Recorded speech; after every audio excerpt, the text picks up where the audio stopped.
Wow! Axiom-4 landing in California after return to Earth. Good morning and welcome to SpaceX and Axiom Space's splashdown coverage of AX-4, the fourth crewed mission to the International Space Station by Axiom Space. I'm Jesse Anderson, a senior production engineering manager here at SpaceX in Hawthorne, California. And I'm John Rackham with the Portable Life Support Systems team at Axiom Space based in Houston, Texas. Well, with over 20 days in space, our crew spent just over 18 days aboard the International Space Station. And while on board, they worked over 60 science-related research activities and participated in more than 20 outreach events, all of this totaling more than 288 orbits, covering 7.6 million miles. And now we are here in the final phase of their journey home. So over the next hour, we will follow the return of Commander Peggy Whitson, Shubhanshu Shukla, Sławomir Znański-Wiśniewski, and Tibor Kapu as they splash down off the coast of California and bring the operational phases of the AX-4 mission to a close. Over the last 22 and a half hours, Dragon has been moving into position for reentry with downhill phasing burns, which are firings of Dragon's Draco thrusters to adjust the spacecraft's orbit in advance of returning to Earth. The spacecraft will use its forward Draco thrusters to perform a deorbit burn, which is expected to last just under 18 minutes and put Dragon on a trajectory to return to Earth. After the deorbit burn completes, Dragon will jettison the trunk. After that, Dragon will close and lock the nose cone in preparation for reentry. And then after re-entry, the drogues will deploy, followed soon after by the 4 main parachutes and then splashdown. And then during re-entry, as Dragon passes back into Earth's atmosphere, we'll have an expected loss of communication, sometimes referred to as LOS, or loss of signal. And this should last approximately 7 minutes. But after we regain communication with Dragon, we'll have a couple minutes before the drogue parachutes that Jesse mentioned earlier deploy. And these are smaller parachutes that are designed to stabilize Dragon and help begin to slow it down. Now, less than a minute after the drogue parachutes deploy, we'll then see the release of the 4 main parachutes. And these are the big orange and white parachutes that further slow down the spacecraft on its return home. So over the course of 3 minutes, the drogues and the mains work together to bring the vehicle's velocity from 350 miles per hour down to just about 15 miles per hour. At which point, Dragon will splash down back on Earth. And when it does, SpaceX knows exactly where Dragon is expected to land, with recovery teams pre-positioned in the area. These teams are trained to quickly make contact with the Dragon spacecraft, secure it, and then hoist it aboard the main recovery vessel. From there, teams will open up the hatch and then help the crew out of Dragon. So coming up next, as we mentioned, is the deorbit burn. This is the last time that the forward Dracos, which are the 4 thrusters located on the top of the vehicle, will ignite. The deorbit burn will place Dragon on a precise trajectory to return to the splashdown zone off the coast of California and last approximately 18 minutes. Yeah, so we have a pretty packed day today, Jesse. Yes. I think other than launch, crew coming home, it's an incredibly dynamic day. Yes. And that's what we're preparing for today, right? Yeah, exactly. We do have some expected times for each one of these events, but as always, some of the times may move by a few minutes. We do expect the deorbit burn to last about 18 minutes, but it could last as long as 24 minutes if needed for this mission. But as those events happen, we will continue to call them out. Exactly right. And on a dynamic day like today, right, as they say, slow is smooth and smooth is fast. So we're going to have a lot to cover today. But much like launch day, we're excited about getting crew home, and we're excited to see, as they land, what we're going to be covering today. Yeah, exactly. We are just about 3 minutes from the expected start of the deorbit burn, and if you look at the bottom middle of your screen, we have a new clock that will be following along with Dragon as it makes its way down to splashdown, so you can follow along with the timelines for today's mission. Which is pretty exciting, because we know this is an overnight mission for us on the Pacific Coast, right? So it's going to be a little hard to see visuals sometimes because it'll be dark outside. Yeah. But understanding when crew's coming home is going to be very important also for the crews on the ground that are going to be working to retrieve them, and we'll be covering that a bit more later as well. Exactly. We are expecting splashdown to be approximately 2:31 a.m. Pacific time. And again, if you're just now joining us, the deorbit burn is expected to start in a couple of minutes, approximately at 1:37 a.m. Pacific time. That's right. And again, if you've been following along with SpaceX and splashdowns, typically we've splashdown off the coast of Florida. Just recently, we have changed this trajectory to splashdown off the coast of California, which I'm really excited about because we are expecting to splash down off the coast of Southern California. Yeah. I'm born and raised San Diego, California, so I'm really excited that Southern California gets to be able to see some of these potentially reentry burns of the Dragon spacecraft. I know. I kind of wish we were outside right now to be able to see that ourselves, and sadly we're not. But and what you could see on your screen is mission control here in Hawthorne, California. This is where the Corps, who speaks with the crew the entire mission all the way through splashdown, is in this room along with all the rest of the responsible engineers monitoring this mission. They monitor the mission from the beginning, from launch, from the day of liftoff all the way to splashdown. yeah, and similarly in Houston, at Axiom headquarters, we have MCCA. That's Axiom's Certified Mission Control Center. You can see Axiom flight controllers, working in MCCA around the clock, same as what Jesse mentioned for mission control here in Hawthorne. We have 24/7 coverage in all of these control centers, and that's making sure that while crew's up there, we have them supported fully from the start of the mission to the end of the mission. And on a day like today, right, it's a very critical operation. We want to make sure that we're there supporting them as well. So we've got coverage all the way from their return and into landing. Yeah, a little cheesy, but teamwork makes the dream work. Working in tandem with Axiom Space and our SpaceX members here. Exactly right. We've got to do it together, and I love that we can work in tandem in each mission control and bring the crew home safely. Exactly right. And both those control centers, like we said, work throughout the mission together. Right, on launch day, we have SpaceX's Mission Control Center here in Hawthorne working with Axiom's Control Center in Houston, as well as NASA's Control Center in Houston at Johnson Space Center and Kennedy. So we have all of these launch complexes that work together, all these control centers that work together, and that doesn't change throughout the course of the mission. It really does exemplify the teamwork that we have to make missions like Axiom-4 happen, or AX-4 happen. And all those flight controllers that we see there, they go through a rigorous amount of training to get to those positions, right? To be able to support crew and to be able to understand what crew's going through so that they know exactly what's going on in that mission in that time frame. Yeah, exactly. And we are still waiting for the deorbit burn or confirmation of the deorbit burn to start. It should be starting any moment now. Again, we're just waiting for the call out. We do expect it to last approximately just under 18 minutes for this deorbit burn for this specific mission. That's right. And if you're just tuning in, after that deorbit burn, we'll then proceed into a few more dynamic operations following that. We'll look to be jettisoning the trunk after we do a claw separation. And then from there, we'll move into nose cone deploy and parachute deployment. So, or nose cone closure, and then parachute deployment. So we've got a very full day coming up ahead after this deorbit burn starts. And we did get confirmation that the deorbit burn has begun.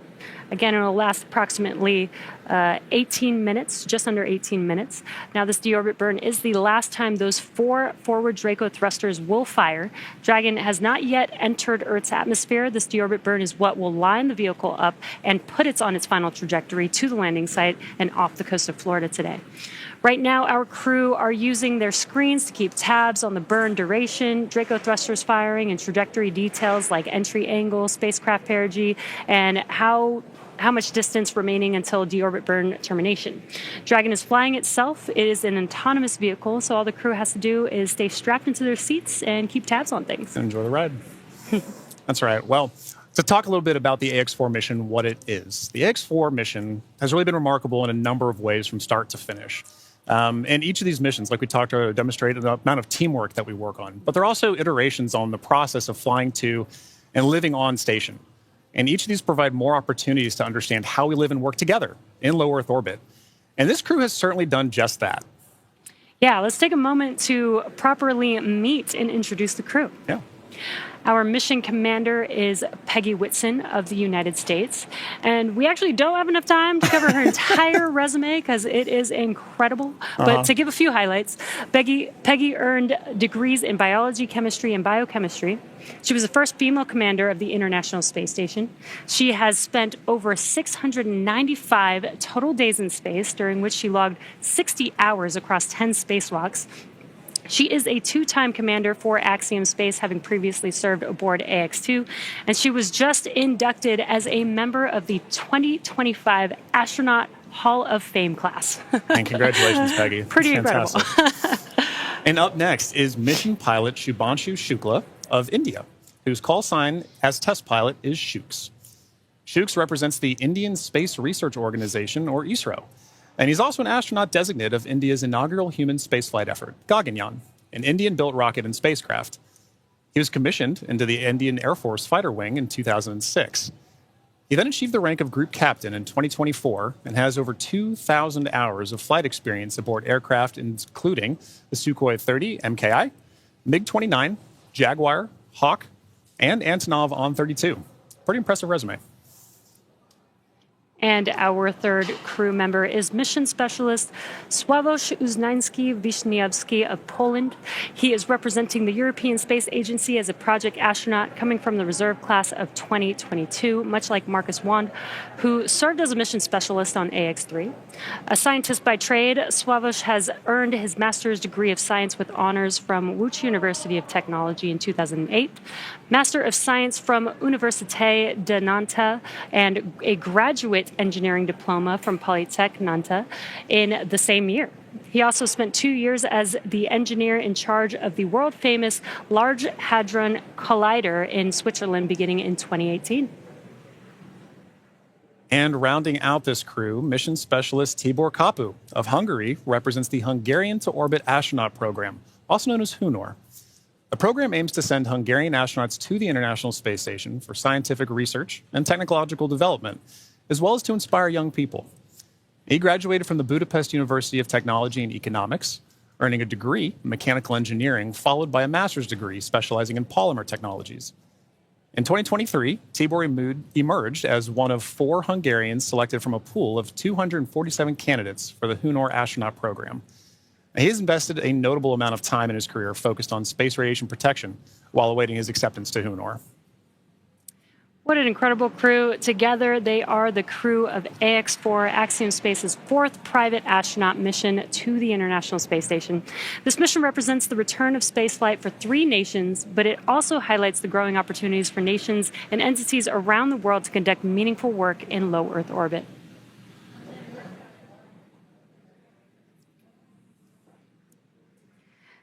And we are, again, if you're just now joining us, the deorbit burn has begun for the crew, and this deorbit burn lasts just under 18 minutes. So we still have about 10 more minutes to go in this burn, and we are patiently waiting for that burn to conclude. Exactly right. And at the end of that burn, like we mentioned earlier, if you're just now joining us, we'll move into claw separation and trunk jettison before we move into nose cone closure and then parachute deploy.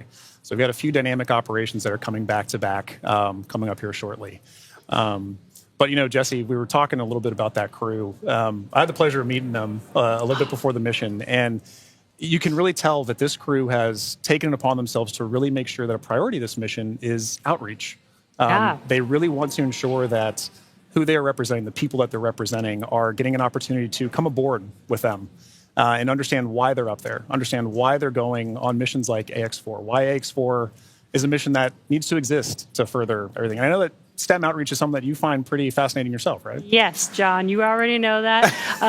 I love outreach. I think it's super important. There's so much technology emerging and growing and advancing, and I think it's super important for the young people to get interested in it while they're young, so they can further explore that interest when they do get older and when they can, go to school or go into a professional field. So I think it's great that this crew specifically did multiple outreach events during this mission. Over 20, I think you said, right? Yeah, and it's one of those things, too, where for a lot of times, this may be these kids' first times getting to understand, like, what goes on the International Space Station? What kind of things can we research in space? You know, I know one thing that kind of resonated with me is, you know, when I got to meet Swav, as he's known by some, especially the crew. His background in microelectronics, right? He's carrying that on his research here today to understand how does space radiation, which is a huge problem to solve, right, for long endurance, for long-term, long-duration spaceflight missions, how are we going to solve the problem of space radiation? And not just for humans, but for electronics.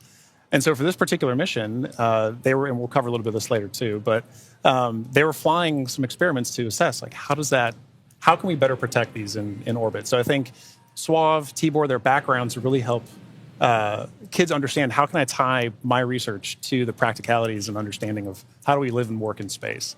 Yeah. And honestly, this is what we do all of this for. This is what Axiom-4 is for, and other missions have been for, is to do that research. I think a lot of people don't realize astronauts are scientists. They are. They are. Doing a lot of experiments. Exactly. First and foremost, the reason we're up there is to understand, how are we going to keep doing this? How can we keep doing this? So every mission that we work together, we learn from each other. Every mission that this crew goes on, from AX1 up through AX4 now, we all build on the last mission before it. We've been doing it for years. We're going to continue to be doing this as well. Yeah. So it's really exciting to see them put that emphasis on not just the research, but also the outreach to get the next generation of people to do the next missions. Yeah, I love it. If you're just now joining us, again, there is a clock in the middle of your screen where you can follow along with the timeline of the mission all the way towards Splashdown today. And also in the bottom right-hand corner of your screen, there's a little graphic showing Dragon and its thrusters firing. So while we are not showing some live views at this moment, you can kind of see which thrusters are firing, and there's a lot going on. So Dragon is very active right now, but love this new graphic that we have. Really cool to be able to kind of see. You might not be able to always see it live, and when we do see it live, I love you can actually see the little bursts of thrust. But in case we don't have any live views, you guys can follow along with that graphic in the bottom right corner. And speaking of live views, excellent timing inside of Dragon with our commander and pilot there. That is at the front of your screen is Commander Peggy Whitson. And if you're looking right past Peggy Whitson as well, you can see our pilot Shubhanshu Shukla interacting with Dragon's controls there right now. But as you mentioned, Jesse, Dragon is a fully autonomous vehicle on this way home. So kind of tying back to one of the things you mentioned earlier, just being able to see the thrusters firing like that really highlights a good point. When we don't have direct camera feeds like what we just saw, we still get vehicle insight. We still get spacecraft insight. When we talked earlier about what the mission control centers are for, that allows us to get telemetry to that vehicle for ground crews to understand what is the vehicle doing, and allows us to share it with everybody here to get insight to the mission. Yeah. Very cool. And it is, I love these live views. Yeah. But it's really hard to believe that it's been 5 years since Dragon radically changed how humanity gets to space. After the Space Shuttle program ended in 2011, NASA astronauts primarily used the Russian Soyuz spacecraft to travel to and from the International Space Station. From 2011 to 2020, the Soyuz was the only human-capable launch vehicle available, and in December of 2010, Dragon became the first commercially built and operated spacecraft to be recovered successfully from orbit. And that mission, known as COTS-1, was the first demonstration flight for NASA's Commercial Orbital Transportation Services, or COTS program. And the purpose of COTS was to develop and demonstrate commercial sources for cargo resupply of the International Space Station. Now, fun fact, the Dragon that flew on this historic mission is currently actually hanging behind John and I in front of SpaceX Mission Control Hawthorne. And just 10 years later, in May of 2020, Demo 2 launched astronauts from U.S. soil for the first time in nearly a decade. Demo 2 was Dragon's first human spaceflight mission. The spacecraft, named Endeavour, carried NASA astronauts Doug Hurley and Bob Behnken to the International Space Station in the first orbital human spaceflight launch from the United States since the final Space Shuttle mission in 2011, and the first ever operated by a commercial provider. And I remember that day very well. Yeah. One of the most exciting missions, probably my favorite mission of all time, really. Yeah, and another fun fact about Endeavour, too, that was the first mission for AX-1. Oh, that was the Dragon they flew on AX-1. Exactly. And this is a really cool view. I mentioned the graphic in the bottom right-hand corner, but you could actually see a similar graphic for the crew on board on their displays there. Exactly right. I mean, for crew situational awareness, it's incredibly important. So even though you may not be commanding the vehicle yourself, even though it may be an autonomous flyer, having the insight to your vehicle systems is incredibly important for all crew members, let alone the pilot and the commander. So our commander, Peggy Whitson, and our pilot, Shubhanshu Shukla, are maintaining close situational awareness on the vehicle systems there, like we saw a minute ago, being able to watch thruster firings, understand where they are kind of on their mission home. Yeah, and they are sitting inside of Dragon. They're strapped into their seats, so they can't really see what's going on the outside, but they can hear the sound of the thrusters firing. It may sound a little bit different to them than here on Earth, but it also helps them, as they're monitoring, helps them understand what's happening, what those sounds mean. So again, that they have the full awareness of everything that's happening with the spacecraft. Exactly. Now, alongside the NASA missions, Dragon has also flown several private missions to orbit. In September of 2021, on the Inspiration-4 mission, Dragon became the first private spacecraft to take an all-civilian crew to orbit. And the following year, Dragon flew Axiom Mission 1, the first all-private astronaut mission to the International Space Station in collaboration with Axiom Space. Now, the first of now 4 flights together with Axiom Space to take commercial crews from around the world to the International Space Station. In September of 2024, the Polaris Dawn mission delivered the first commercial spacewalk. And most recently in March, Dragon supported the From-2 and NASA Crew 10 missions. X4 is Dragon's second human spaceflight mission to splashdown off the coast of California after From-2 returned Dragon recovery operations to the West Coast just this past April. And from that first crew mission in May of 2020 to Axiom-4 today, Dragon has supported 18 human spaceflight missions and flown 70 crew members representing 20 countries. Overall, Dragon has flown 53 missions, carrying over 300,000 pounds of cargo to space. In the history of human spaceflight, fewer than 700 people have ever been to orbit. At SpaceX, we want to help create a future where not just hundreds of people, but thousands and ultimately millions of people can travel off Earth to live and work in space and on other planets. Yeah, Jesse, you mentioned basically all that lineage of the Dragon spacecraft, and it's sometimes easy to get lost in the numbers. But it really does highlight how we've built, same as what we were talking earlier for building on missions, right? We built to get where we are as a space industry with the Dragon flying, and it's allowed us to provide missions like X1 up through X4 together, like you mentioned, but collaboratively. And each of us, it allows each of us to play a role in these missions supporting. And so I always really love the teamwork aspect of this commercial spaceflight endeavor, and I think what you just mentioned there really highlights that. Yeah, and just the exponential growth. It's only been 5 years since SpaceX has been a part of this in history, and it's really cool to see how much we've been able to do. Exactly. And we are about 30 seconds or so away from the expected ending of the deorbit burn, so we should be potentially hearing that call out, but if we don't hear the call out on the nets, we will confirm when that deorbit burn is complete. Exactly. And like we mentioned earlier, while we're waiting on those calls, we're still able to view some of the telemetry and insight to the vehicle that we have too. So once we kind of get some awareness that the vehicle is done doing its deorbit burn, we should shortly hear a call after that. But at that point, it's a good reminder that those calls, the telemetry, it serves as an operational synchronization point for all of us to kind of say, a major dynamic operation has just happened. Now, how are we going to regain the situational awareness to say, okay, everybody's back on the same page so we can continue executing all of the flight procedures that we have. So. Yeah, exactly. And we are awaiting the conclusion of the deorbit burn. And again, after that deorbit burn ends, we'll move into claw separation, trunk separation, or trunk jettison rather. And then we'll move into nose cone closure for the rest of the mission. Yeah. We are just in the beginning of the multiple dynamic events that we have left to bring the AX4 crew safely back home to planet Earth. Exactly.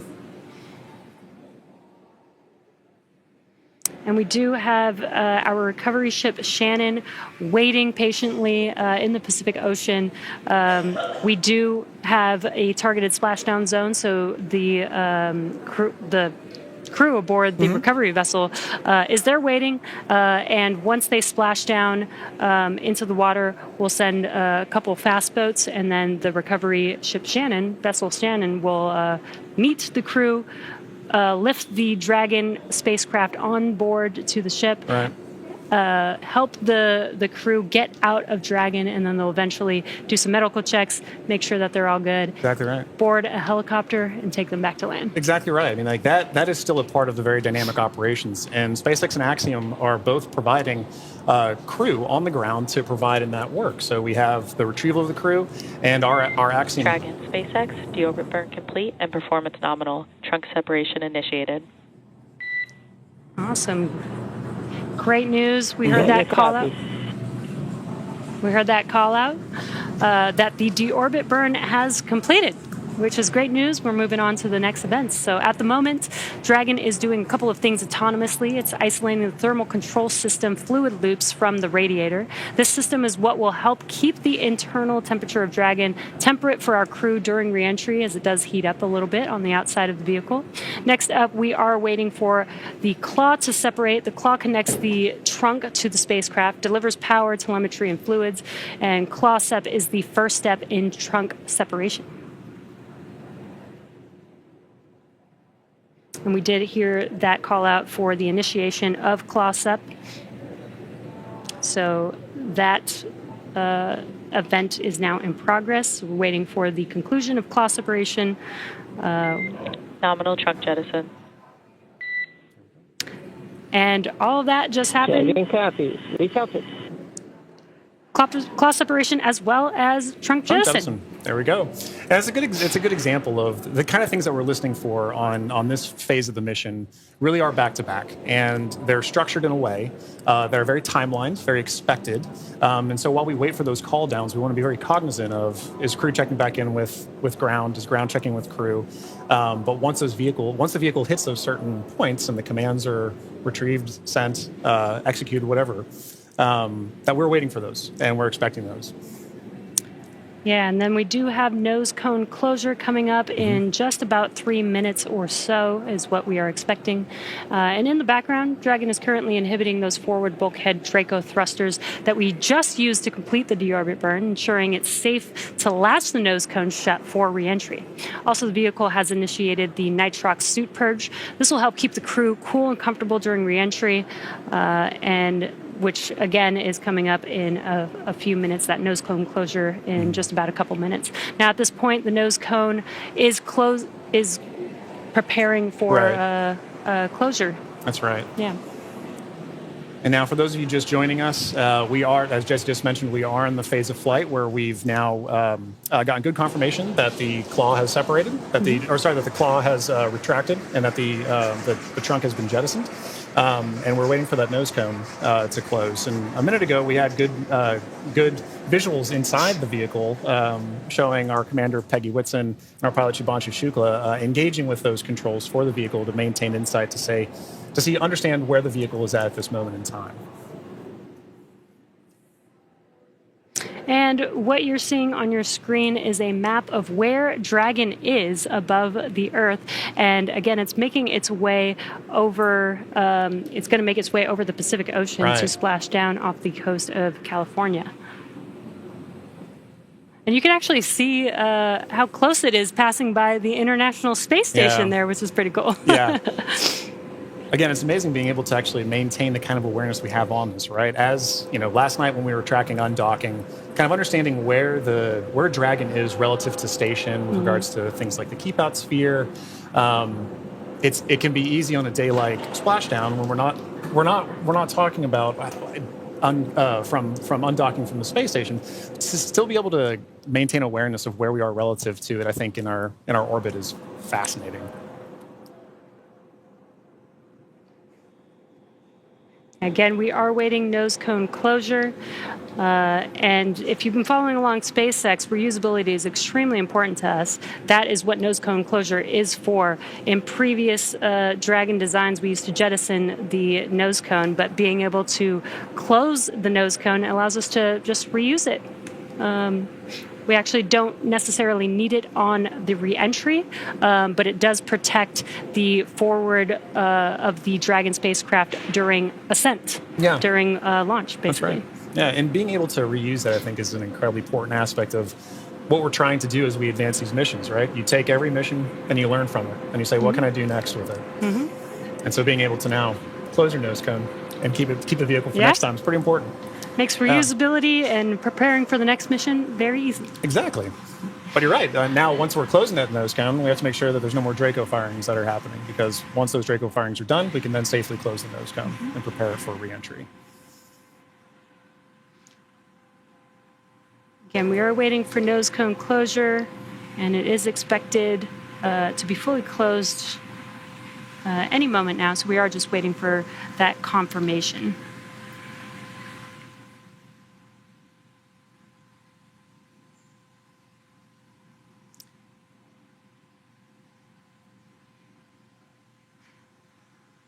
And if you're just now joining us, the crew has already completed a deorbit burn, which lasted about 18 minutes long. We had claw separation and jettison of the trunk, and nose cone closure is now in progress. Again, we're waiting for that nose cone to fully close, and then we'll begin to reorient the vehicle as it's lining up with its landing zone and prepare for re-entry through the Earth's atmosphere. That's right. And that landing zone for today is in the Pacific Ocean. In previous Axiom missions, we've gone to the Atlantic. But for this mission, we'll be splashing off the coast of Southern California. And at that point, once crew has landed has splashed down, we'll be dispatching crews out to the crew to retrieve them, pull them aboard Shannon, our SpaceX's retrieval vessel, and at that time, ground crews will also be assessing crew, making sure they're okay, and Axiom Space personnel will also be providing support to the crew as we pull them back on board. Yeah, and what you saw on that graphic is we do have a few different splashdown zones today. We are expected to splash down off the coast of San Diego today. And there you can see the trajectory that Dragon is going to be making as it makes its way to that splashdown zone. That's right. So if you're in Southern California, you should get some pretty good views. We won't have any here today. We're inside. But we will be following along closely, obviously. Once those parachutes deploy, we get good visual confirmations of crew. It's important to note that the ground crews will know exactly where Dragon is landing. Or splashing down, rather. And at that point, we'll be able to go out and retrieve them. But prior to that, you should get a pretty good view of Dragon coming in. Yeah. I think it's a pretty cool view. I've seen the videos, haven't seen it in person just yet. Hopefully one day I'll get to see re-entry of a crew. But if you're in Southern California and you go outside in about 15 minutes or so, you might be able to see it. That's right.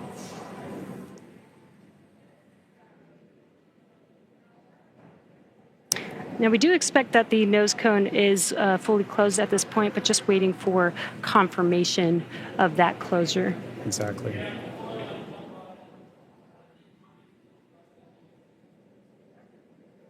Again, the nose cone helps protect the forward bulkhead thrusters and just the forward section of the Dragon spacecraft during ascent. And closing the nose cone, again, just helps with recovery.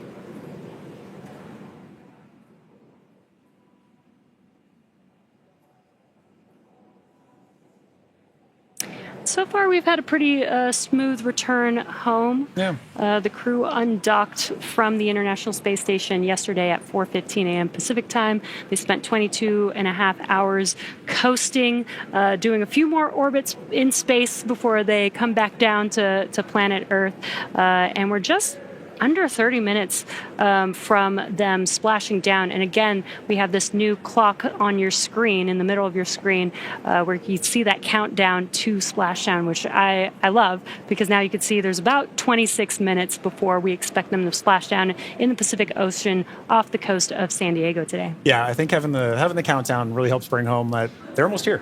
It is time for the AX-4 mission to come to a close, but this is just the dynamic phase of the missions that's coming to a close. There's so Dragon, SpaceX, nose cone secured for entry.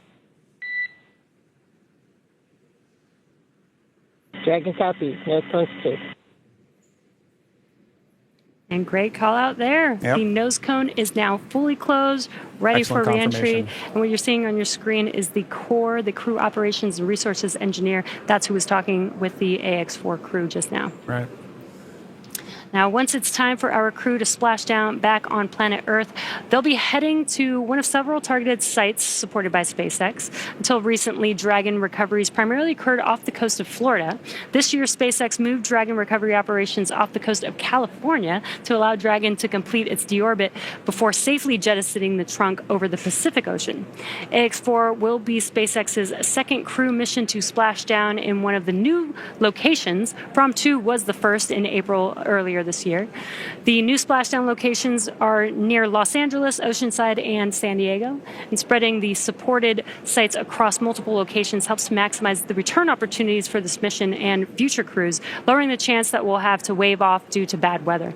So our fully equipped recovery vessel Shannon is stationed in Long Beach, California, and is currently standing by to support splashdown today. That's right. And like you said earlier, we'll be expecting to have that splashdown right off the coast of San Diego, as you can see on your graphic there. So we take into account many different variables, including what landing sites have favorable weather. And SpaceX teams have selected the primary landing site, as we just mentioned, as San Diego. Now, there are a number of weather-related items that play into splashdown and recovery operations. Some of the more obvious factors that impact operations are rain or chance of lightning in the recovery zone, both for the safety of the crew inside, obviously, but also for the recovery teams, as we've discussed, on the water. So we're looking for wind speeds that are less than 15 feet per second, or about 10 miles per hour, and relatively calm seas so that we can safely execute recovery operations. And these recovery operations include a lot, right? It's landing a helicopter on the recovery ship to fly our crew back to shore, but it's also pulling the Dragon spacecraft into Shannon, the recovery vehicle. Yeah, and as we've been mentioning, there are a number of variables and criteria that come into play, and they all help ensure safety of both the crew and the recovery teams. But weather conditions today are looking great in Southern California near San Diego, and for these operations, SpaceX closely coordinates with the United States Coast Guard to establish a safety zone to ensure public safety and for the safety of those involved in the recovery operations, as well as the crew on board the returning spacecraft. Now, multiple notices are issued to the mariners in advance, and during recovery operations, and Coast Guard patrol boats are deployed to discourage boaters from entering the splashdown zones. And that's right. We really want to stress to the public the need to respect this safety zone. Recovering a spacecraft from the water is a hazardous operation, as you can imagine. And any other boats interfering in the area not only increases the risk to the astronauts in the spacecraft, as well as the teams working to recover them from the water, but also to those themselves who would be going out to see it. So for the safety of the crew, as well as your own safety, we recommend you sit back from home, watch and follow along the action from your TV, as the teams who have trained extensively do this. For final entry briefing, report when ready to copy.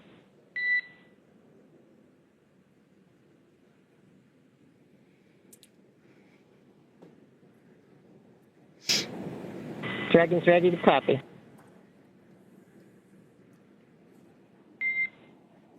Dragon, I have no deltas to the previously briefed times. The vehicle is healthy, weather is still looking good, and recovery forces are on site. Predicted COM blackout starting at 0918 Zulu and ending at 0925 Zulu. How copy?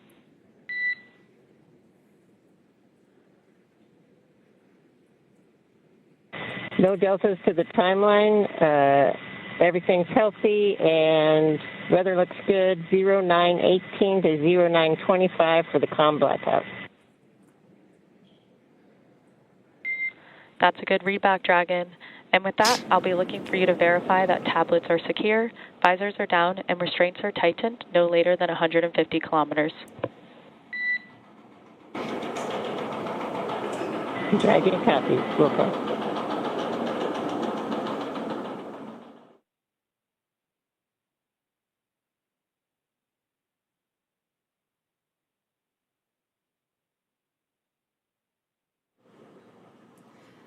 And we just had some great comms between the core and the crew. It sounds like everything is a go for splashdown.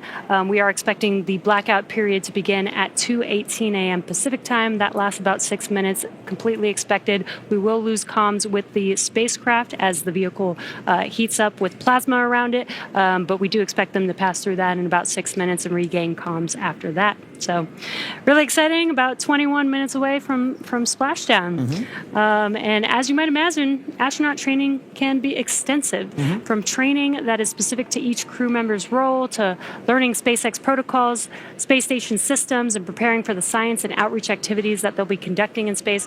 Private astronaut training is rigorous. In addition to the training in the field like they do through NOLS, or NOLS, the Axiom-4 crew spent about 35 days training inside of Dragon. Now, to prepare them for flight, our teams at SpaceX spent the last several months teaching the crew about orbital mechanics and how to live in microgravity. While this was more of a review for Peggy Whitson, for the rest of the crew, this was their first time flying on Dragon. The training program includes nearly 100 different lessons covering all aspects of the flight. The crew spent time inside of our Dragon training spacecraft to run simulations of ascent, the International Space Station rendezvous, and re-entry. And they also spent time at the launch pad in our suit-up room and working through emergency procedures that would be necessary in the unlikely event of a pad abort scenario. And beyond those critical trainings from SpaceX for the ascent and return phases of a mission, Axiom Space has facilitated a host of efforts over the last 10 months to ensure that the crew and all of those who support them, like ground operations, mission control, flight controllers, are all ready for the mission while on board station. And kicking off efforts for that training at Axiom headquarters in August of 2024, the AX4 crew immediately began to familiarize themselves with the range of teams and systems that they would need to become proficient with in order to succeed. From selecting the food that they would eat and learning how to prepare it with the food warming and hydration racks on orbit, to understanding the tools and systems available to them throughout the International Space Station. Every small detail is critical to mission success. So in Building 9 at Johnson Space Center, the crews learned and rehearsed routine operations, medical procedures, emergency situations, and media exercises. All of this built up to full-scale simulations that were then run in coordination with ground teams at Johnson and around the world. And as the name of the International Space Station suggests, specific modules are owned and operated by different nations. The crew traveled to Germany to earn their certification of these systems in the European module known as Columbus. As an ESA project astronaut, Swabish had additional trainings at the European Astronaut Center. The crew then traveled to Japan to learn the systems of the Japanese experiment module, also known as Kibo. With hands-on training that culminated in a round of testing, the crew became certified to use the systems of Kibo for their flight. And beyond the specific requirements of each space station module, the crew also participated in a range of efforts that would bond them into a crew and ensure that they were physically and mentally prepared for any mission scenario.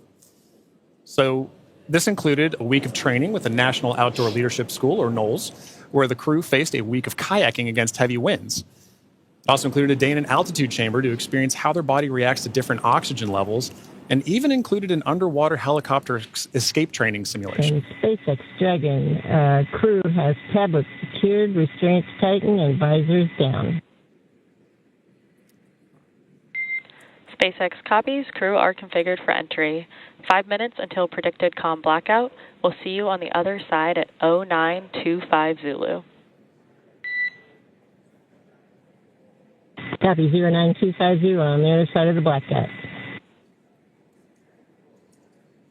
Okay, and good comms there from crew that they are ready and configured for their return time. And, you know, an aspect of that is to wrap up our discussion about training. That's a major training point for crew, understanding how their return phase is going to look so that they know, let's go ahead and call ground and let them know that we're ready for maintaining it. So training really is at the heart of any successful mission. You plan, you train, you fly in that order. Yeah, exactly. Training prepares every astronaut, even those very experienced like Peggy Whitson, and she also did retraining with the AX4 crew. It's important for the crew to train together. But this prepares them for any phase, any potential scenario in their mission. Exactly right. You know, and missions like this are important milestones for everyone involved, from the crew members who fly to those that they represent, to the host of scientists and engineers around the world who have an opportunity for their research or their technology to be tested in microgravity. Everyone learns from these missions.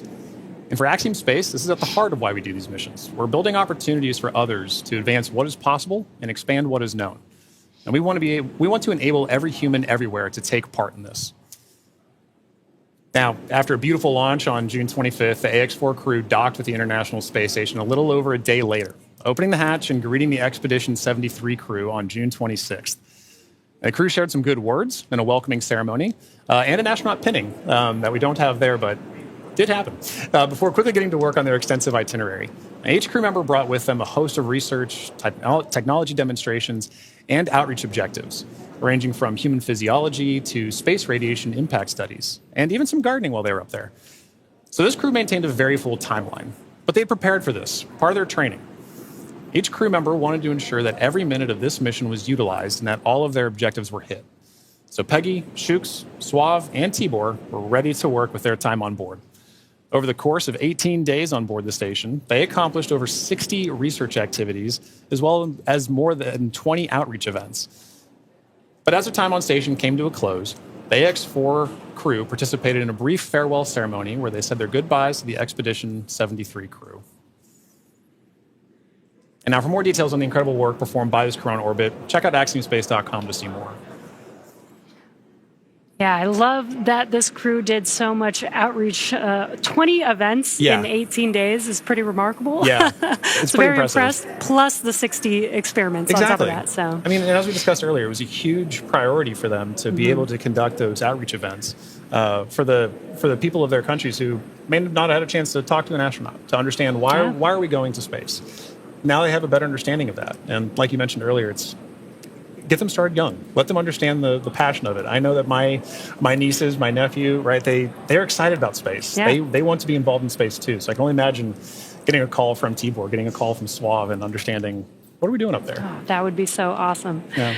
Now we are expecting that blackout period coming up here in just about a couple of minutes. Now this blackout period, this is when the Dragon spacecraft re-enters back into the Earth's atmosphere. What's going to happen is there's going to be a lot of plasma buildup as it's getting more through the atmosphere. And that plasma is getting to about 3,500 degrees Fahrenheit, building up around the spacecraft. So we will be losing comms. This is expected. Today we're expecting it to last about 6 to 7 minutes, and then we'll regain comms. And you'll probably hear the core after the expected blackout period time has ended. Make some comms, some calls to the crew until they regain the comms and get confirmation from the crew that they can communicate with each other. That's exactly right. You bring up a good point. An expected loss of comm, or sometimes you'll hear loss of signal, or LOS. It's an expected part of spaceflight. It is planned for. They are predictable, and mission operators or flight controllers work through that to understand when are we going to be able to have and maintain communications with the vehicle, communications with crew, and that can happen at any time during the spaceflight. So for this 5 minutes, right, based on the physics you discussed of the vehicle heating up, it's going to happen, and ground crews can predict for that and work around it.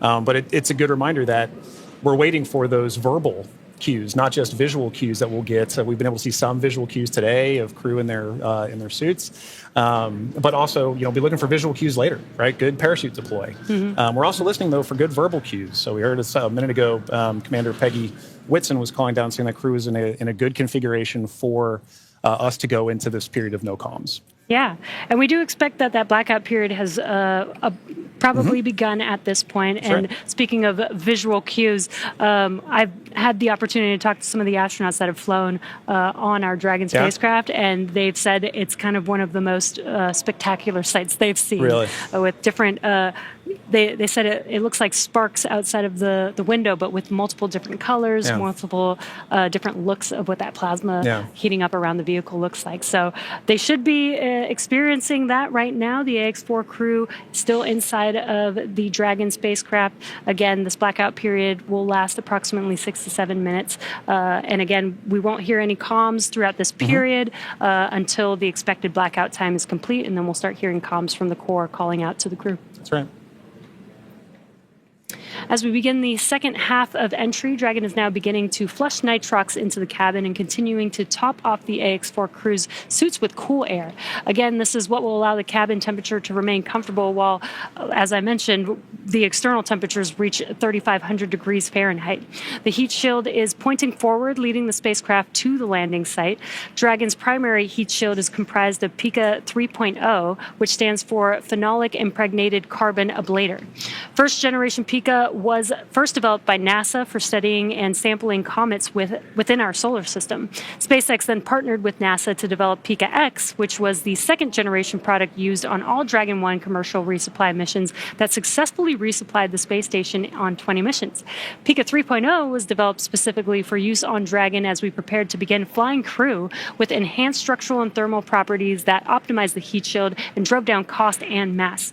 The remainder of the Crew Dragon spacecraft is composed primarily of a SpaceX proprietary ablative material. It's another class of thermal protection, which is lighter weight versus Pika and protects the underlying composite structure during re-entry to ensure the structural capabilities are maintained. Now, while Dragon will experience temperatures well over 3,000 degrees Fahrenheit during peak re-entry conditions, the characteristics of the TPS or thermal protection systems, coupled with the ECLIS environmental control and life support system in the pressurized interior, will ensure that the AX-4 crew will stay cool and comfortable during all the phases of re-entry through splashdown with all that heat surrounding them. Exactly right. Well, now, as AX-4 set a new benchmark for private astronaut missions with the most research activities executed aboard an Axiom space mission to the International Space Station to date. With over 60 experiments representing 31 countries, the mission showcased the growing global interest in leveraging low Earth orbit for scientific discovery. The research portfolio included 8 technology demonstrations, 12 life science investigations, and 27 research projects. And this research spanned a wide range of disciplines, from cancer biology to regenerative medicine to even artificial intelligence, agriculture, and materials science. And this further demonstrates how low Earth orbit is a platform for innovation. Now, many of these studies were designed to address challenges both in space and on Earth, such as improving disease modeling, enhancing food security, and developing smarter autonomous systems. Now, the scale and diversity of the AX-4 research portfolio reflect a shift toward more collaborative science on orbit together, positioning commercial astronaut missions as catalysts for advancing knowledge and solving real-world problems. You know, Jesse, I think this is one of the most important things about a mission like this, is it allows us an opportunity to understand we have a number of problems that we're trying to address on Earth, and it is a unique opportunity to be able to go to low Earth orbit and understand some of the key aspects of that kind of research. And missions like AX-4 really allow for those kind of problems to continue to have momentum behind them to be solved. The International Space Station has been tackling so many of these problems for over 2 decades now. Yeah. And that research needs to continue. It needs to keep going. I think a lot of people don't realize that some of the stuff that we have that seem very simple and common to us here on Earth actually sometimes come from the research that happens in space. Exactly right. Exactly right. One of the things we were talking about earlier is a major aspect of long duration spaceflight is the radiation impacts.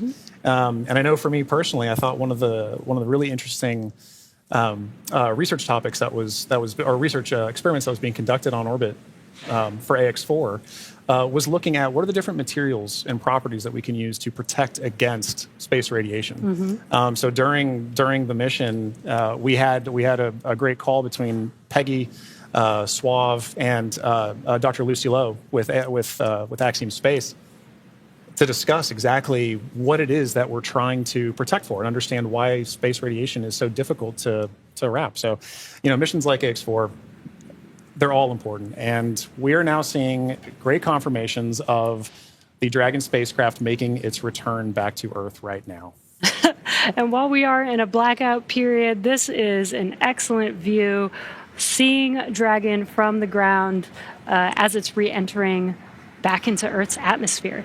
Now, that blackout period is expected to conclude at 2:25 a.m. Pacific time, so just a couple more minutes here, and then hopefully we'll get some comms back between the core and the crew. But in the meantime, at least got some cool views of the crew almost back down here on Earth. Exactly right. And you know, making that kind of visual confirmation is such an important part of what we're tracking today. We're tracking a lot of very dynamic operations.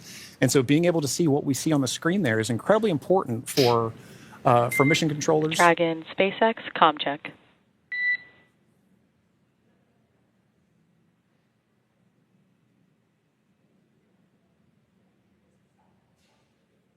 Again, we may not hear the crew until they do get those comms back, that acquisition of signal. Dragon, SpaceX, comm check. SpaceX 6, Dragon. We have you loud and clear. Dragon, we have you the same. Expect automated chute deployment. Dragon copies. Automated chute deploy. And great news, as you heard there, we got comms We from got the comms. X4 crew. That's exactly what we're waiting for, and I love that you can hear the excitement in Peggy's voice, too. Yeah. It's like she's done this before. Maybe a few times. A few times. A great live view on your screen inside of Dragon as they are re-entering the Earth's atmosphere. And we did hear confirmation that there will be the automatic drogue and parachute deployment coming up here shortly. And on your screen with that great live view. GPS converge. Expect nominal altitude for drogue chute deploy. Copy. Nominal GPS chute deploy. And we're going to hear a lot of comms back and forth throughout these last 5 minutes here as the Corps will be calling out their altitude as they're making their way down, as well as when the drogue parachutes deploy and the main parachutes deploy. And then as they get closer and closer to Earth, just keeping the crew updated with how close they are before splashdown so that they can expect that splashdown. Exactly right. Exactly right. And those are the things that crew that you're seeing there on the left side of your screen are following along with their onboard telemetry. And for you at home as well, you can see on your screens as well things like vehicle speed, vehicle altitude. All those are really important metrics that we're trying to understand as part of the visual confirmations, the audio communications or the verbal communications that we've gotten with crew. We're also getting vehicle communications and telemetry to all understand how we're looking as we lead up to these next 4 minutes before. And there you can see on your screen, the seats are rotating for the crew. This prepares them for that splashdown, so they do brace for drogue window. They do reorient the crew depending on the dynamic events that are happening, so the crew does lean back during re-entry. Crew is braced. And then they are sitting up a little bit more upright for those drogue and main parachutes to deploy. That's right. Having them in that position helps distribute the forces correctly so that when they're experiencing that dynamic event, they're as comfortable as they can possibly be. Yeah. We're now waiting for confirmation that the Dragon's chutes have deployed, coming up here just in under a minute or so. Just prior to the deployment of the initial drogue chutes, Dragon automatically safes the propulsion system. Dragon then deploys its drogue parachutes to stabilize and decelerate the vehicle. Then just before drogue deployment, seats automatically rotate to 26 degrees, which we just saw there, to keep the crew within acceptable G limits for entry and landing. And excellent view. Great view. Drogue parachutes are deployed.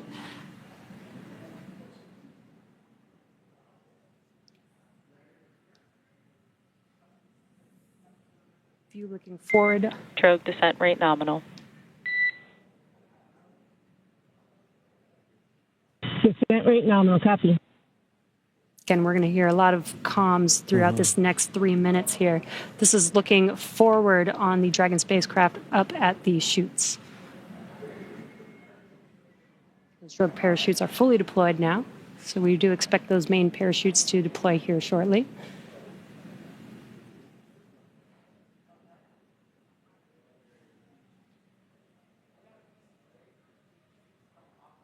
If you're just joining us, we have now confirmed that the AX4 crew on their return home is roughly 2.5 minutes out from splashdown, and our main chutes have deployed. Main chute descent rate nominal. Copy. Main chute descent rate nominal, 1,000 meters for Dragon. We copy 1,000 meters. Great visual confirmation as well as those comms that the 4 main parachutes have deployed. Again, we are going to be slowing down the vehicle from 350 miles per hour all the way down to just about 15, 16 miles per hour by the time that the vehicle touches down and splashes down into the ocean. Exactly right. You know, you mentioned these beautiful visual confirmations that we're getting. You know, an important aspect of today's specific splashdown is that it's occurring at night. That's Dragon 800. Copy 800 meters.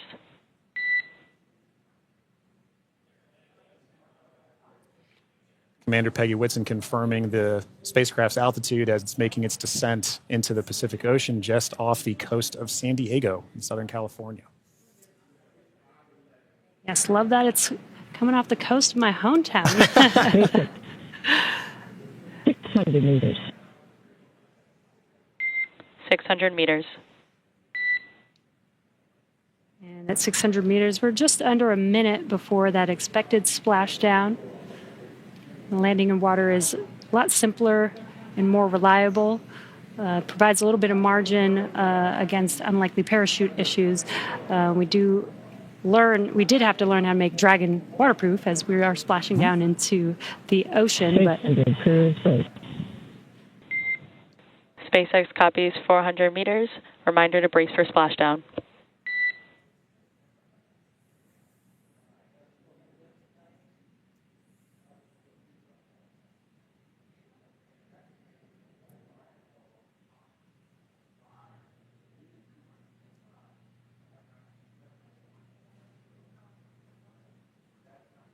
Oh, that's a pretty cool view. Yeah. That's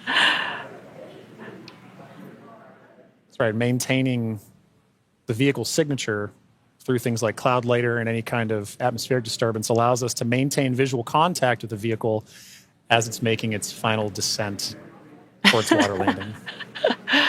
And it's a little foggy, as you can see there. Yeah, Pacific fog is rolling in. We've got some very bright lights as Dragon, you can see the ocean there. Dragon is about to touch down in just a few seconds here. And working their way towards the vehicle are the SpaceX and Axiom support teams that will be present for the next phase of our splashdown coverage today. At this point, we'll be waiting for confirmation of the crew's safe landing, and then we'll move into the phases of this mission, which are really, let's recover the vehicle, let's recover the crew, let's make our assessments, and at that point, we'll be covering. And we have splashdown of the AX-4 crew back on planet Earth. Welcome home.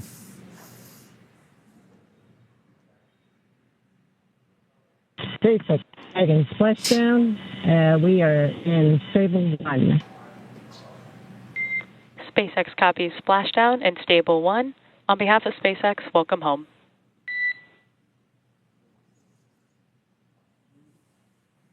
And thanks for the great ride and the safe trip, and Grace is happy to be back. We are happy to have you back home safely as well.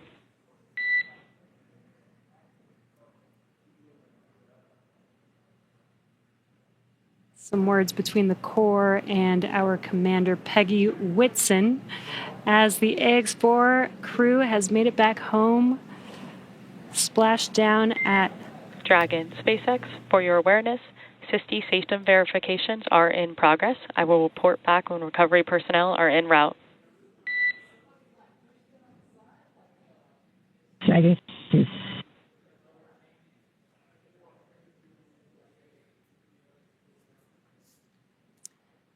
Yeah, so now you can see a couple fast boats are going to be approaching the Dragon spacecraft. They're going to start with making sure that the spacecraft is safe. They're going to do some sniff checks. They're going to pick up those main parachutes. As Dragon splashed down, the chutes were immediately cut to make sure there's no safety issues there. So we'll pick up those main parachutes up.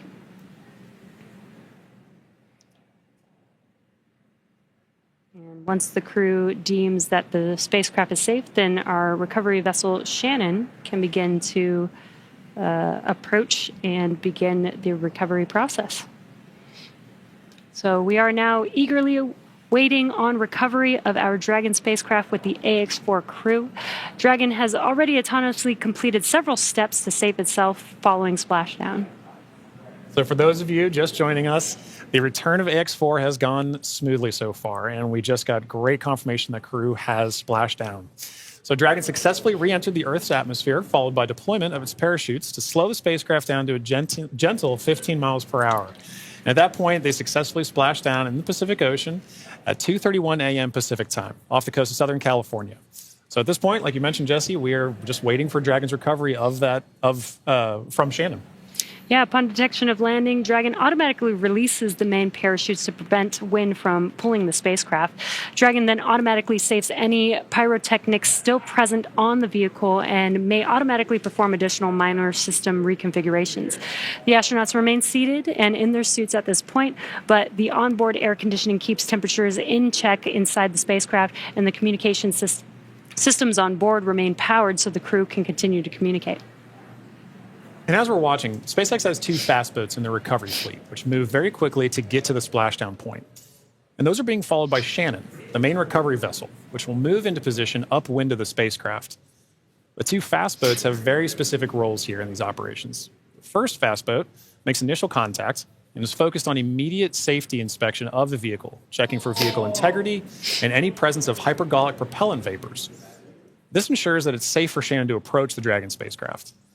Now, once Dragon is cleared for full approach, the team begins rigging the spacecraft for water recovery by the recovery ship. The second fast boat is responsible for parachute recovery and also serves a redundant boat to the first. So we'll also see a team member on a jet ski helping to gather up the now detached parachutes that you mentioned came off, Jesse. Yeah, and it'll take a little over 10 minutes for the recovery crew to complete their safety checks. Then once they're complete, the team will begin preparing Dragon to be lifted into the recovery vessel. As part of the preparation for this lift, one member of the recovery team will climb on top of the spacecraft so that they can attach Dragon's hoist rings and connect the lifting lines. Now, it will take us less than an hour to raise Dragon to the recovery boat and remove the crew from the spacecraft. And then after medical checkouts, the crew will return to shore by helicopter and then be flown back to Houston. That's right. And each of these next steps are entirely dependent on the status of the crew. Axiom Space's Dragon SpaceX, we have pulled go for recovery personnel approach. Expect fast boats alongside in 1 minute. Dragon copies. We'll be waiting. And with that call from Core to Commander Peggy Whitson, you can see now the fast boat making the 2 fast boats making an approach to the Dragon that you see in the middle of your screen with that flashing green beacon. Now, as we mentioned, Axiom Space's chief medical officer is on the main recovery ship Shannon and is ready to put eyes on this crew for the first time since they departed quarantine together. And our medical teams will be with them every step of the way home.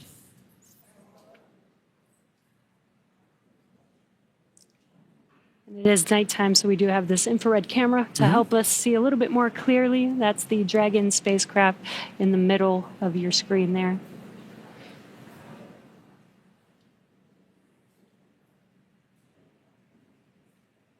These SpaceX fast boats are now making initial contact with the Axiom-4, Dragon spacecraft, excuse me.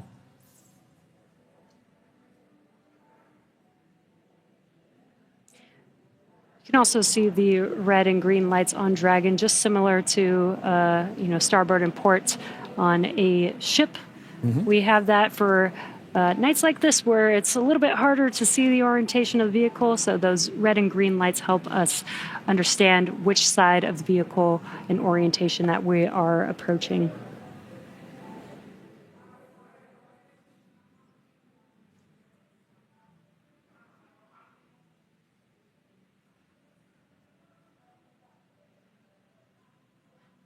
And it does look like they are pulling a main chute out of the water there. Again, those detach immediately as soon as the spacecraft splashes down. This helps prevent the wind from dragging the spacecraft after it's splashed down and helps keep the crew safe. But we do recover those main parachutes, keep them out of the water. Exactly. And as we just discussed, each of these fast boats has a very specific role that they play.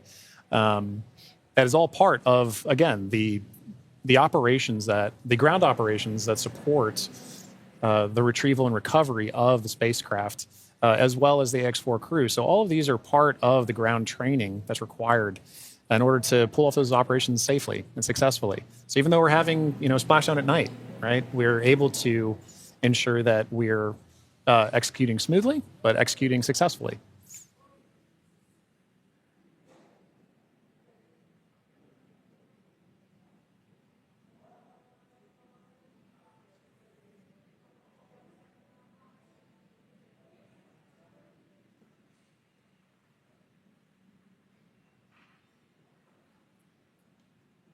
We're now looking at some additional views that we're getting in of the fast boats making their contact with the Dragon spacecraft.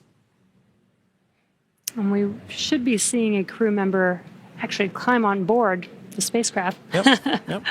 do some final safety checks, and then help begin setting up the rigging for the spacecraft to be lifted out of the water. That's right. It's all part of a coordination, a choreography of events, right? Getting from spacecraft is in the water. What are the next few steps that have to occur before we can get Dragon onto the recovery vessel Shannon? And this is a very key moment in that.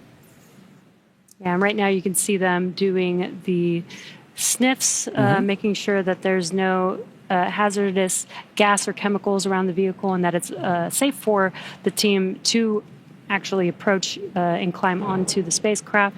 And as always, the recovery crew is wearing the PPE necessary to perform these operations.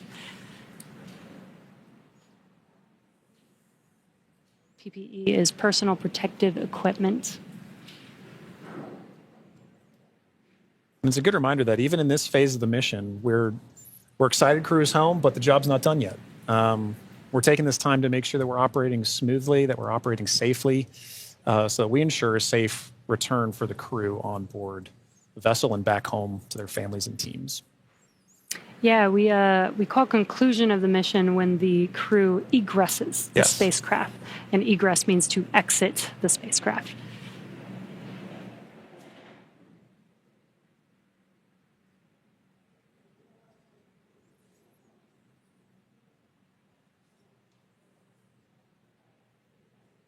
Got some calm waters there, which is great. Yes, exactly what we're looking Southern California, Southern Pacific Ocean, as we splash down off the coast of San Diego today.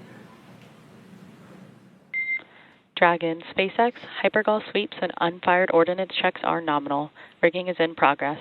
Approximately 5 minutes until capsule lift. We have SpaceX flight surgeon standing by. Please confirm crew are ready for post-splashdown PMC.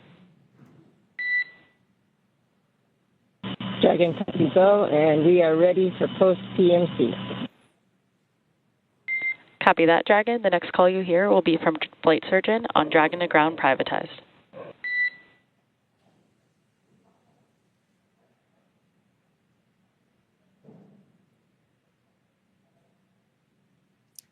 And you heard those comms. The team is going to do some medical checks. They are going to do that on a private net. And that's what those comms were, confirming that they're switching the nets that they will be communicating on. And this is just to make sure that the crew is feeling okay. Exactly right. Through all those dynamic events. While for us watching Dragon re-enter the Earth's atmosphere from afar, there's a lot going on in that spacecraft there with the crew. So just making sure that the crew is feeling good and checking in with how they're doing. Exactly. It's an important touch point for kind of reaching a key milestone on the return trip home. As just mentioned, it's a very dynamic phase of flight.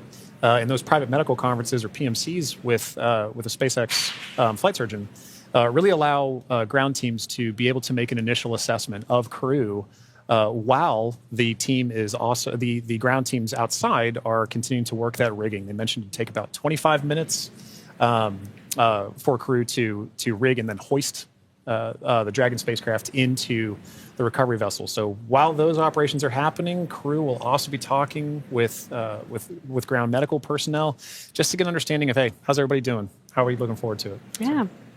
And they did confirm that the vehicle was safe to approach. They did some hypergol checks. And they also checked the thrusters that did not fire to make sure that there are no leaks from those thrusters. We do have Super Dracos on the vehicle in case of an abort emergency during ascent. We did not need those thrusters on this mission. And again, they are only used for the ascent portion, but we do want to make sure that throughout the mission, as the Dragon spacecraft was docked to the International Space Station for 18 days, that everything is still good and safe, again, to complete these final recovery operations.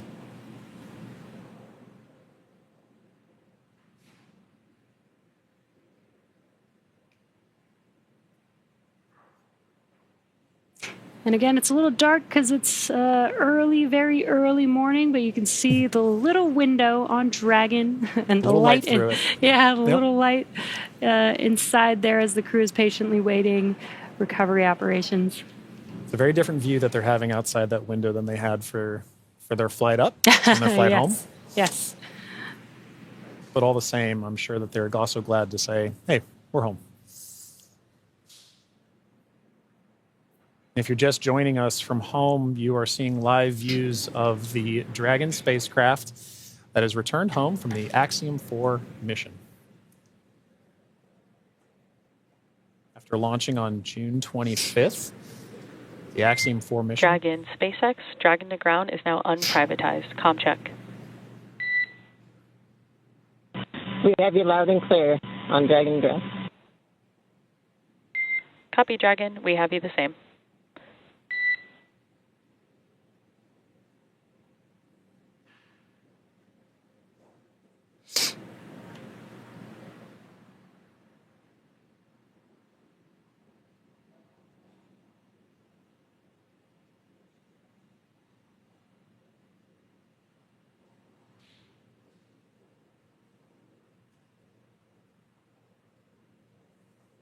You can now see on the screen SpaceX support personnel beginning the rigging procedures to ensure that the Dragon spacecraft is rigged. SpaceX, be advised, we're going to step into transitioning the forward link.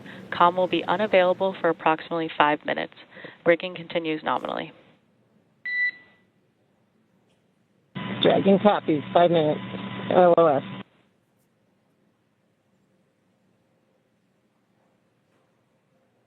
Again, the Corps just keeping the crew updated with the operations that they're performing. They won't have comms for about 5 minutes, but rigging is continuing, as we can see there, with the recovery crew member standing on top of the spacecraft. Yeah, working very important procedures for the next phase of the AX-4 mission. And for those of you who've been following along since June 25th, when a Falcon 9 lifted off from Kennedy 39A, this was a pristine new Dragon. That crew had the privilege and the pleasure of naming Grace. And now that it's gone through its first mission and landed back safely in the Pacific Ocean, you can see exactly what the spacecraft goes through on its return home. But very much a sign of a successful mission.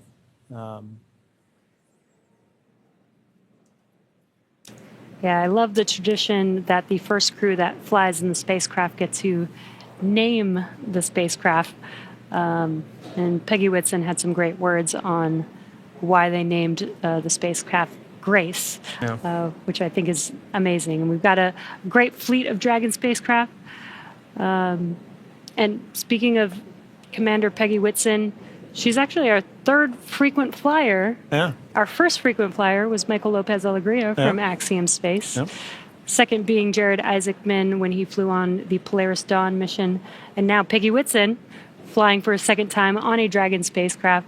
At SpaceX, we're trying to make these vehicles reusable, just like aircraft when you fly and fly over again multiple times a day. And we're getting closer and closer to that with the same crew members flying again, which is awesome. And it's important to note, right, that kind of mission-to-mission lineage, right, allows crew members like Peggy Whitson, like Michael Lopez Alegria, to better help inform the next crews that are coming with them, right? The more familiarity that you get with the vehicle, the better equipped you are on your mission. And I, as a personal Peggy super fan, I cannot imagine a more fitting astronaut to be able to give a name to a new vehicle. I love the messaging behind why they chose to name it Grace. And to your point, Jesse, about the frequent flyers, I loved that during launch we could see I don't know if it's a new tradition potentially, but we got to see some boarding passes that SpaceX provided to the AX-4 crew, and because of her frequent flyer status, Peggy Whitson got a gold boarding pass, and I absolutely adore that she was able to have that distinction. Yes, just add it to her resume. Yeah, you can add it to the resume. SpaceX frequent flyer.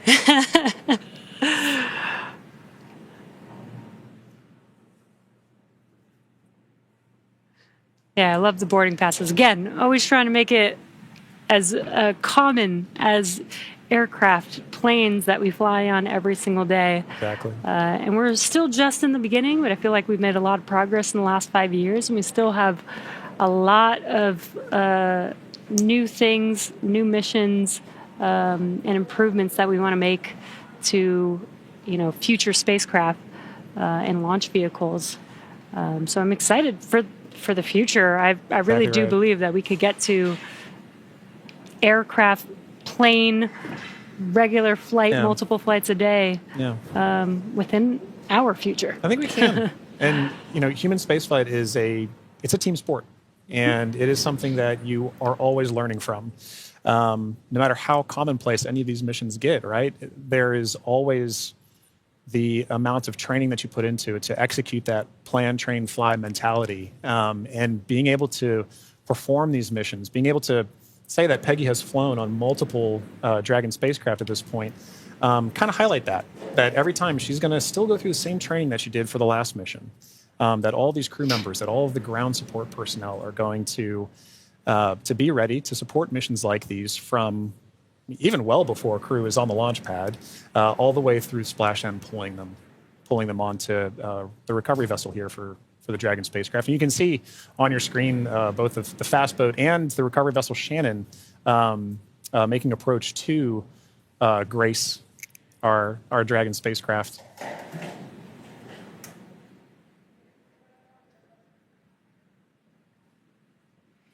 There you could see what we call the Dragon nest.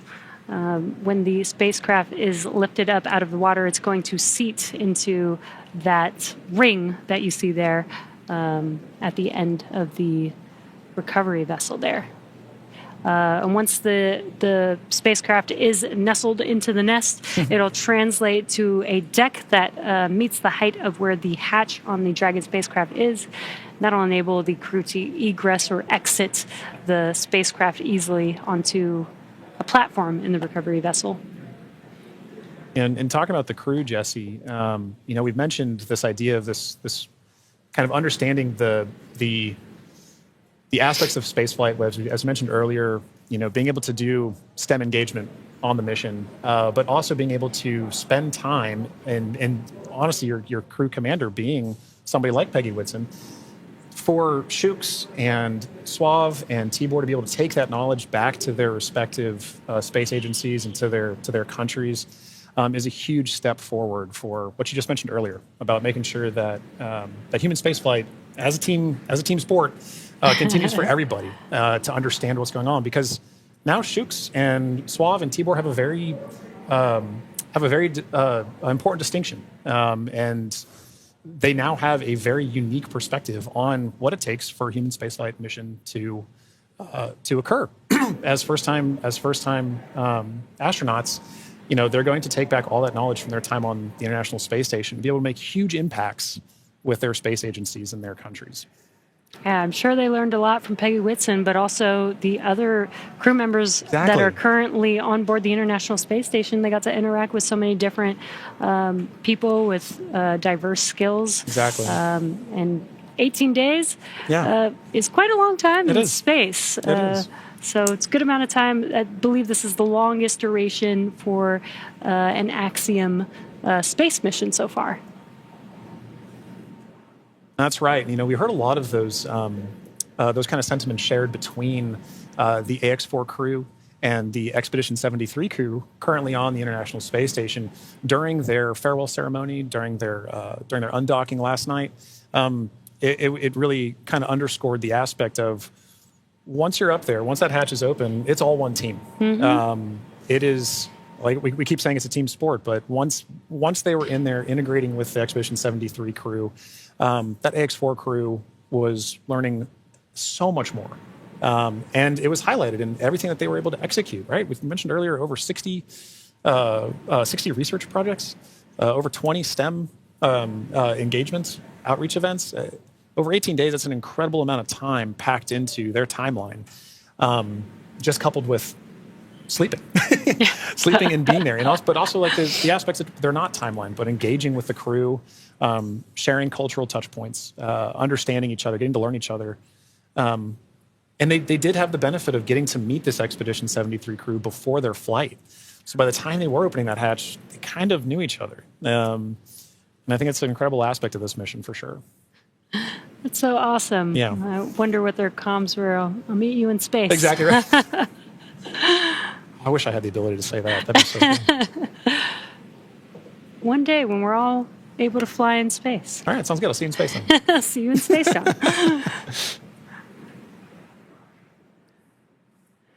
Looks like we're getting closer. They are pulling the spacecraft towards the recovery vessel. Looks like we're rigged up, and you can see the hydraulic lift moving forward and down. And then it will begin to lift the spacecraft out of the water and again into that Dragon nest that you see there on the recovery vessel.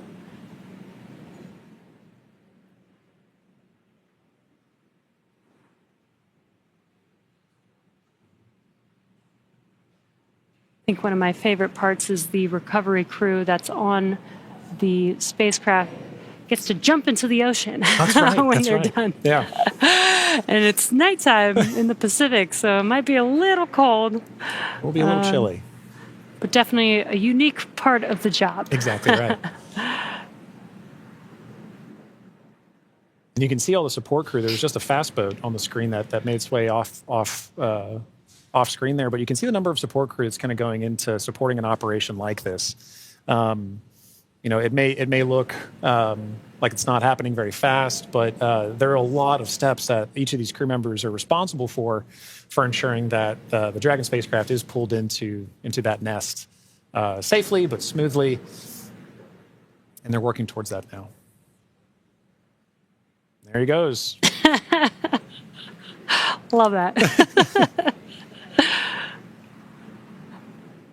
Despite the freezing temperatures, it looks fun. And he got out of the water pretty fast, so I think you're right about that.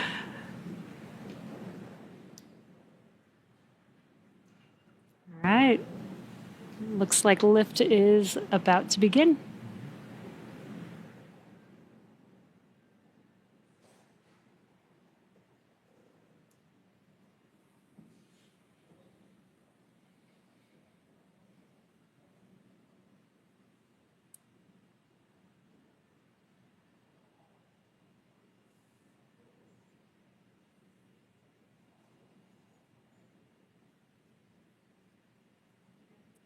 Those of you just tuning in, the AX-4 crew splashed down off the coast of Southern California a little under 30 minutes ago. And we are now in the Dragon SpaceX. Rigging is complete. Stand by for capsule lift. Dragon copies. Dragon SpaceX. Capsule lift in progress. Brace. good verbal confirmations there and visual confirmations that we're getting a successful lift. Dragon copies. And again, those comms, crew can't see what's happening outside Right. of the spacecraft, so letting the crew know what's happening so they understand, you know, the vehicle moving, Exactly. what those different feelings are with the spacecraft moving around. Trying to give crew some level of situational awareness of where they are and where they're going next. So Dragon will remain in the nest during the crew extraction and for the journey back into port. The spacecraft is currently was just lifted, as you saw, and set on the nest. And from here, it'll be centered and oriented. And then from there, Dragon will be translated into the hangar underneath the helipad aboard the ship so that we can then open the hatch. And once open, a SpaceX medical doctor will be the first one in to check on the crew to see if they are ready to egress out of the vehicle. And as we noted earlier, Axiom medical teams are also on the recovery vessel working in tandem with SpaceX staff to assess and assist the crew. The astronauts will egress, or what we call exit, from Dragon's side hatch, pending spacecraft orientation in in the water before opening the hatch. The spacecraft's cabin pressure must be equalized with the outside environment. Now, once the hatch is opened, that will be the Axiom-4 crew's first breath of fresh air since boarding Falcon 9 at the start of their mission on June 25th. And that will be an exciting moment for the crew, I know. But for the crew and also for the ground crews, getting that first confirmation of your crew exiting the spacecraft, getting good medical checks, and then coming out and giving a thumbs up is something everybody wants to be able to see, and we'll be able to see it soon. Yeah. And it looks like the spacecraft is nestled into the nest. Dragon, SpaceX, welcome aboard the recovery ship. Apology for the delayed call earlier. We are still working to transition the forward link. Recovery personnel are completing their final checks, and I will let you know when we are ready for translation across the deck to the egress platform.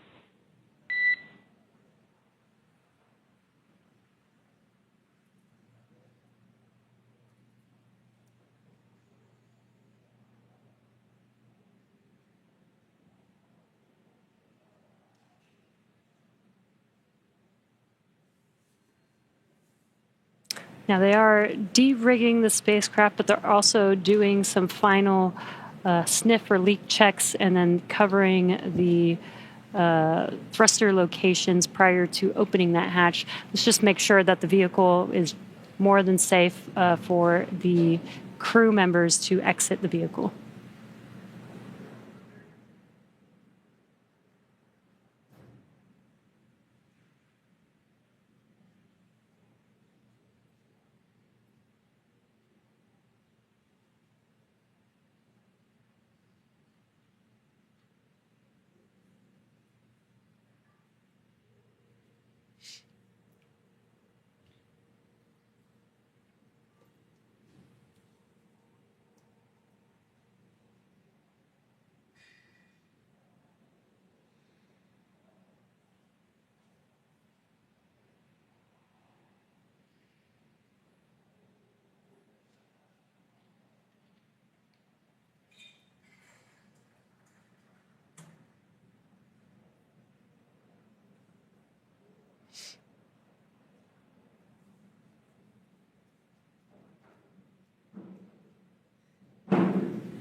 Again, if you're just now joining us, the Dragon spacecraft has been lifted onto the recovery vessel Shannon.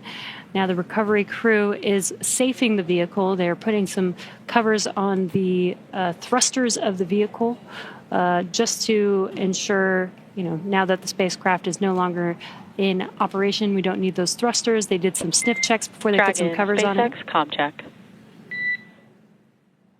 We have you loud and clear in Dragon.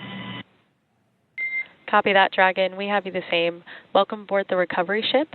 We are working to troubleshoot the forward link transition. Stand by for translation across the deck. I'll let you know when we're ready for that. Okay, copy.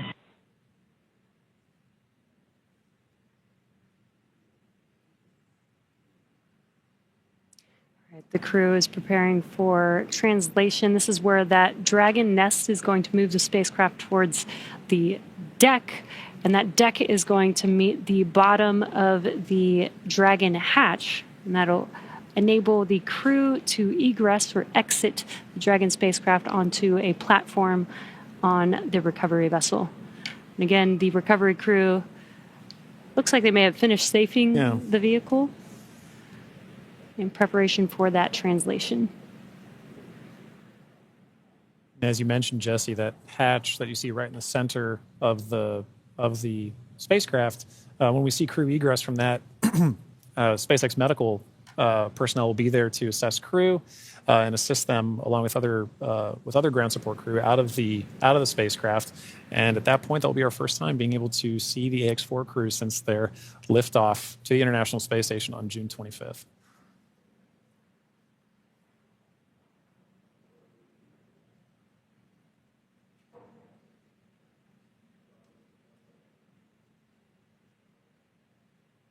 On a side note, I do love seeing crew go into and come out of the hatch, whether it's the side hatch or whether it is the docking port. I love seeing the smiles on their faces.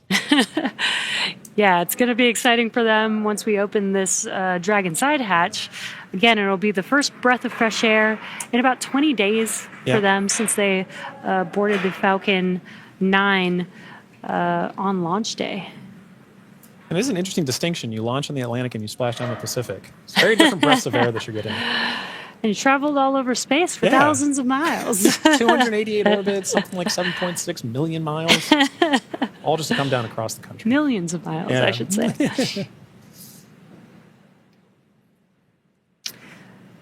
It's definitely a great passport to have. It is.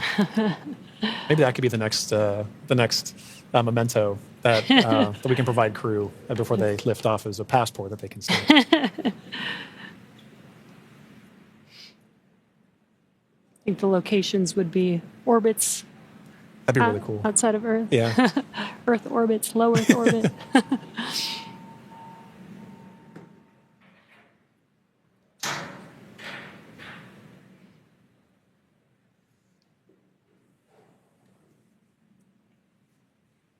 Again, next up, we are expecting the translation of the Dragon spacecraft named Grace, named by the Axiom Mission 4 crew.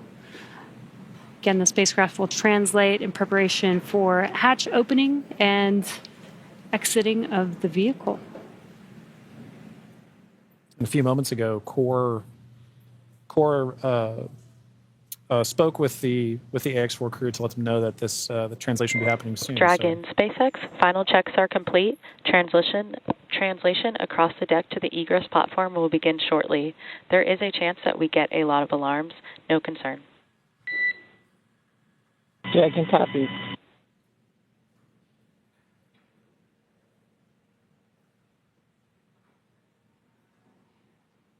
And we have movement. Translation is beginning.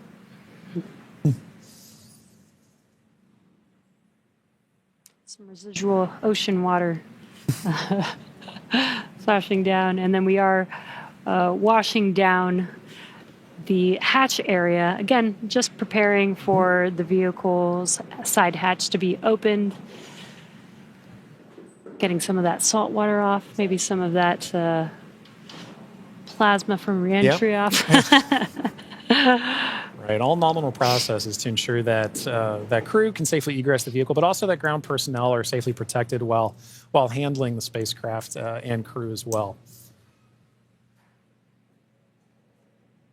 So at this point, we can see SpaceX personnel positioning themselves to support in this, as well as the spacecraft making final approaches to that upper landing pad for crew to egress the vehicle.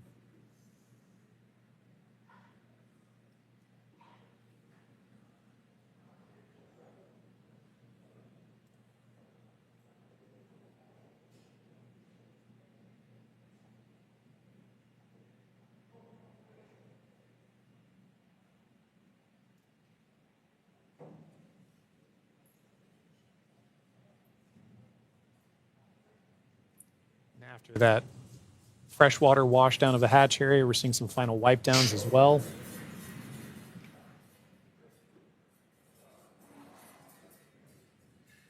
For those with a keen eye as well, you can see on the side of Grace, as it was making its approach towards the upper landing, the Axiom logo proudly displayed on the spacecraft.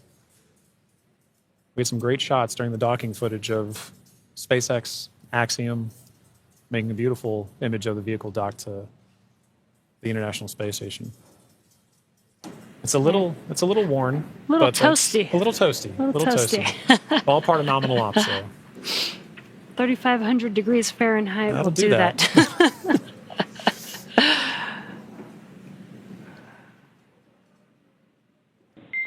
Dragon, SpaceX, stand by for side hatch opening and egress of some smiling faces. Here we go. All right, we're looking forward to it.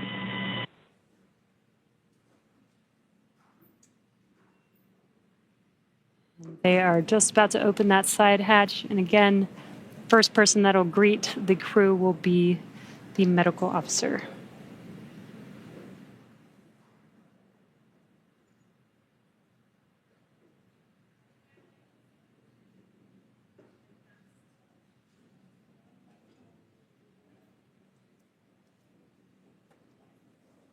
The hatch is open, and ground crews are making first contact with the Axiom-4 crew.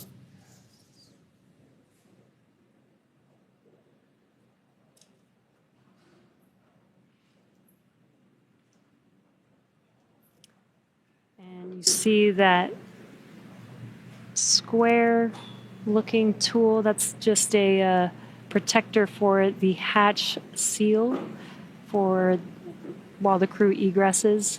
This is a reusable vehicle, so we are protecting both the crew as well as the spacecraft, making sure there's no damage that happens and that the crew doesn't bump their head on anything on the spacecraft.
Looks like we're getting, the crew's getting some first photos. Yeah. That's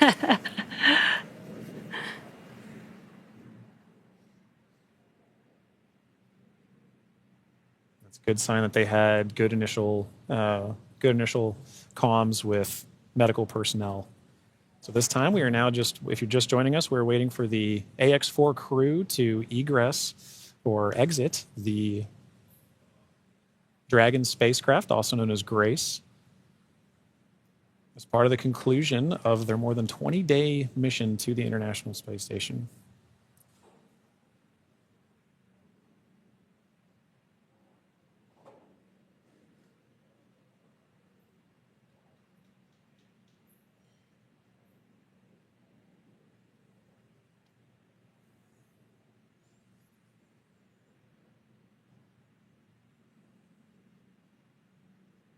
You can see the crew is handing some of their cargo. That looks like their tablets that they use throughout their mission.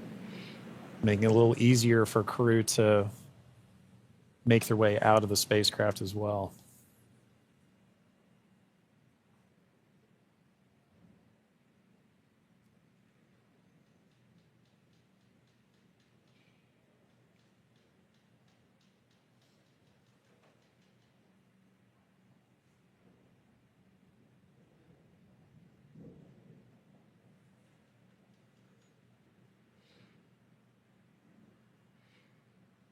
Looks like they just removed the footrests.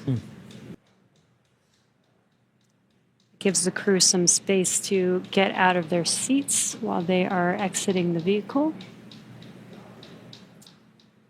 Now getting some great internal views of the AX-4 crew in their Yes. spacecraft. I already saw some big smiles as people we've all been saying.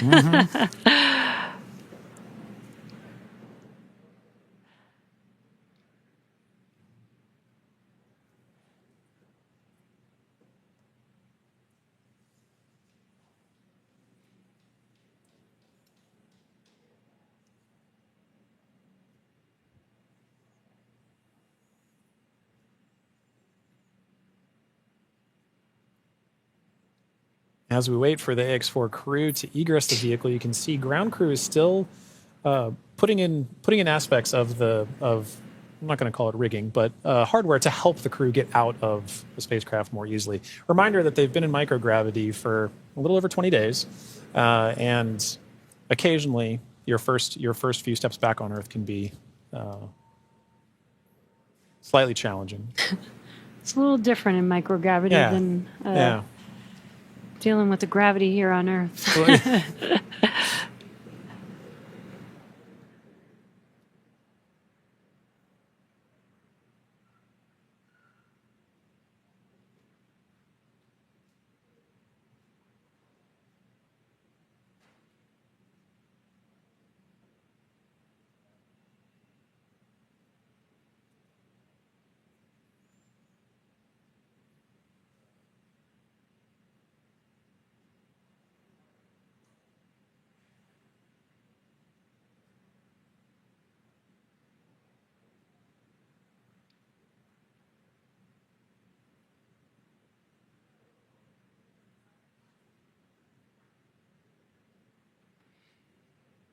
Just now joining us, we are waiting for the AX-4 crew to exit the Dragon spacecraft Grace.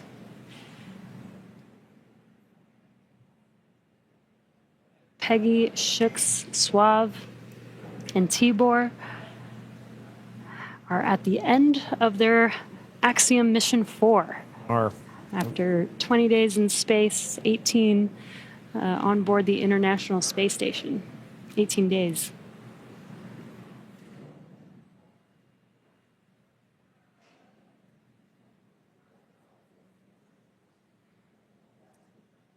And now this wraps up a very significant portion of the mission, but it's not entirely over. We still have a few medical checks to go, and then in addition to that, the AX-4, all the research done on the AX-4 mission is all going to be in a world of post-processing, analysis, assessment, and that's all part of it, as well as crew debriefs. So, following after crew egresses the spacecraft and gets good medical checks, at that point we'll be getting the crew back home, and then continuing the final, we'll call it terrestrial-based operations of the That's AX-4 right. mission. I guess it's more of the end of the space-facing portion of the mission. Operational phases. Right. We're still going to take our time to get there. You can see ground crews are still working with the crew members and hardware inside. They've established some ground support equipment to help in the aid of the AX-4 crew getting out of the spacecraft.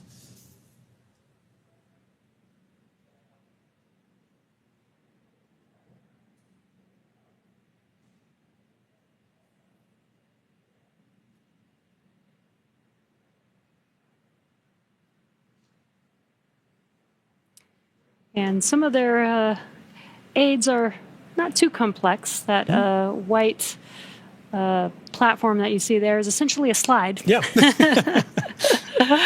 an important one. A very important slide. But in addition to that slide, we do have, there's a complex tool that you mentioned earlier, Jesse, about protecting the seals.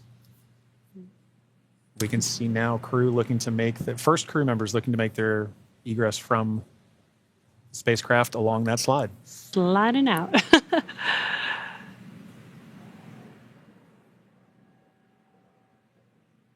And there she is. We see Commander Peggy Whitson, all smiles, exiting the spacecraft Grace. That is a beautiful sight. Peggy Whitson, the AX-4 commander, is home, having logged 695 days in space on 5 flights.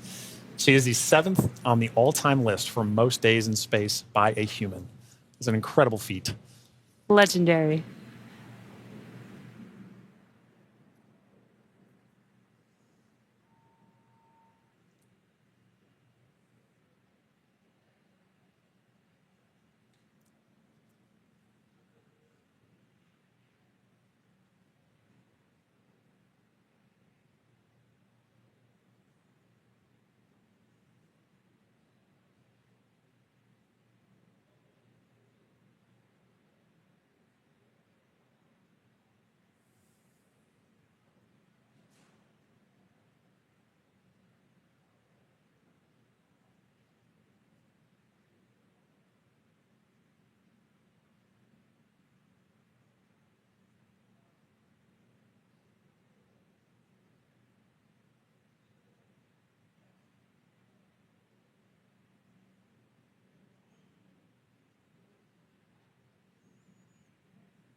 So far, we've had Commander Peggy Whitson exit the Dragon spacecraft. We are waiting for the remaining 3 crew members of the AX-4 crew.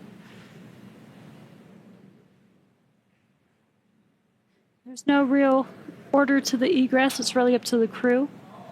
So we're patiently waiting to see who's up next. Right.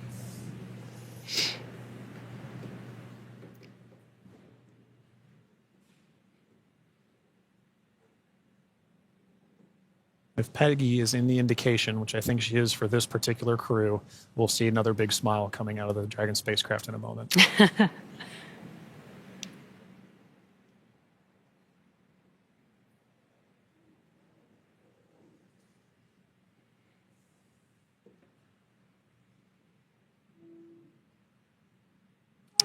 And we've got our pilot, Shubhanshu Shukla, as our 2nd crew member exiting the spacecraft. And some big smiles, as you said.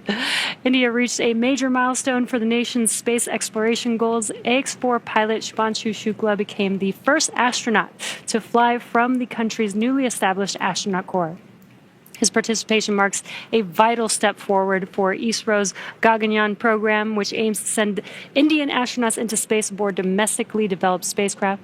Shukla's flight demonstrates India's readiness to execute international missions and reflects the country's broader ambitions to become a key player in the global space community. As India continues to expand its capabilities in crewed spaceflight, this mission serves as both a proving ground and a symbol of its commitment to innovation, collaboration, and leadership in space exploration.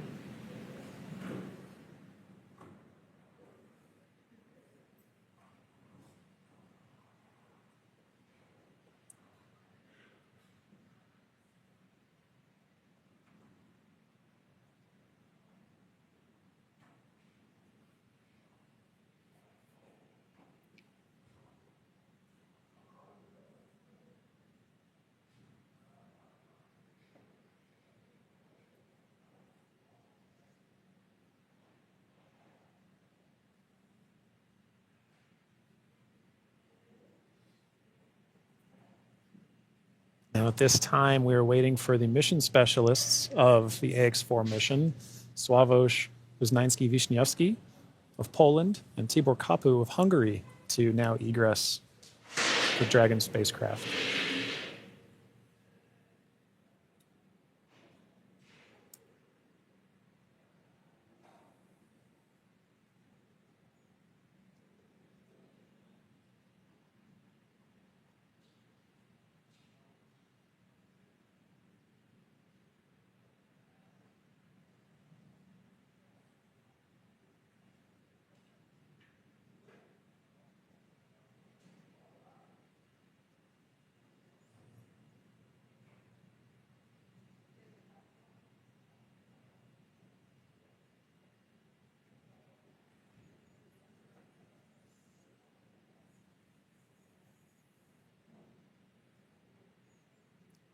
We have our 3rd crew member now egressing the vehicle.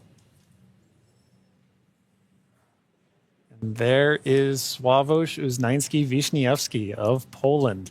Suave is all smiles for this, which I love to see. Now, Poland's participation in the AX-4 mission through the Ignis program marked a pivotal step in the country's growing role in space exploration. Astronaut Sławomir Znański-Wiśniewski, flying in partnership with the European Space Agency, led a research agenda focused on some of the most pressing challenges in human spaceflight: mental health, artificial intelligence, and radiation monitoring. These areas are critical not only for ensuring astronaut well-being on long-duration missions, but also for enabling safe and sustainable exploration beyond low Earth orbit. The Ignis mission reflects Poland's strategic investment in cutting-edge science and its ambition to contribute meaningfully to the future of deep space travel. It also signals a broader shift in Europe's space landscape, where emerging space nations are taking on increasingly vital roles in shaping the next era of exploration.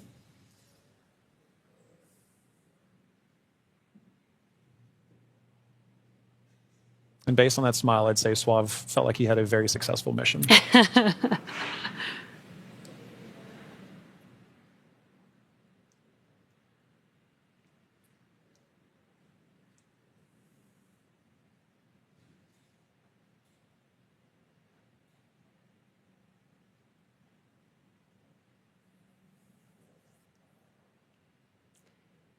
3 or 4 crew members have exited the Dragon spacecraft. We're now just waiting for the final crew member, Tibor, to exit the spacecraft here.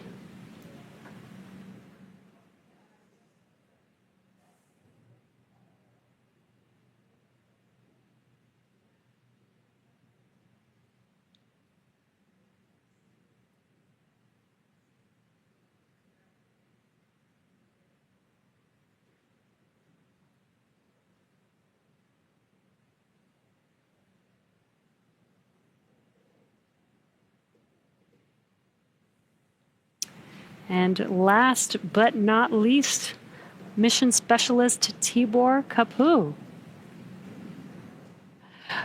Hungary marked a significant milestone in its space ambitions with the AX-4 mission as astronaut Tibor Kapu became the first Hungarian to reach the International Space Station, and all smiles from him there.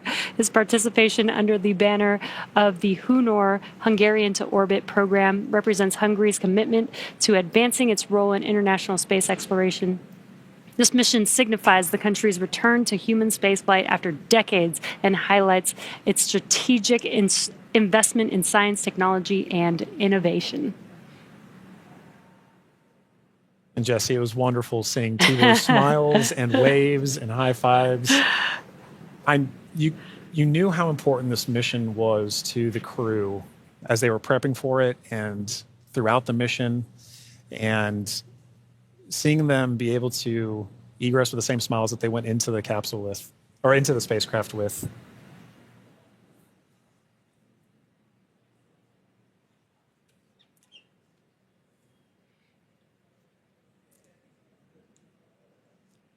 Well, at this point, the crew is now safely back home on Earth. Yeah. Now that our crew are safely back home on Earth and getting the first checks by SpaceX and Axiom space medical teams, we're going to wrap up our live coverage of their historic return. AX-4 lifted off from Launch Complex from Launch Pad 39A at 2:31 a.m. Eastern Time on Wednesday, June 25th, and arrived at station on Thursday, June 26th. They spent about 20 days in space and 18 of those days on the International Space Station before undocking yesterday. And then this morning at 2:31 a.m. Pacific Time, they splashed down off the coast of San Diego, California. What an amazing journey it's been for them so far. Yeah, it's been absolutely incredible. And Jesse, it's been fantastic again sharing the desk with you. Thank you so much for joining me on this, and I'm glad we got to spend this time together. But now this crew's entire trip is home, we're ready to move on to the next phase of the mission. So to SpaceX, thank you for an incredible flight and taking such great care of our crew. To NASA, the International Space Station partners, and the Expedition 73 crew, thank you for helping make the efforts of the AX-4 mission possible. We're really looking forward to collaborating with everyone again soon. And a special thank you to ISRO, ESA, and Hunor for entrusting us with this mission. And to all of you watching at home, it's been an honor and a privilege to share the journey of Peggy, Shooks, Suave, and Tibor to space and back again. So as we bring this mission to a close, we celebrate how the AX-4 mission continues to demonstrate that the opportunities presented in microgravity have now grown to include more countries, more institutions, industries, and individuals than ever before. Through missions like this, we're redefining the pathway to low Earth orbit and building for beyond. So be sure to check out axiomspace.com to learn more about flight opportunities available along our journey to the world's first commercial space station. I'm John Rackham, and we're now signing off with a final welcome home to the crew of AX-4. And I'm Jesse Anderson. Thanks to everyone for joining us on another successful mission to the International Space Station. Check out spacex.com/launches for updates and for the schedule of upcoming missions. And be sure to follow at SpaceX on X. And that'll do us for us here in Hawthorne. We'll see you on the next mission. Welcome home.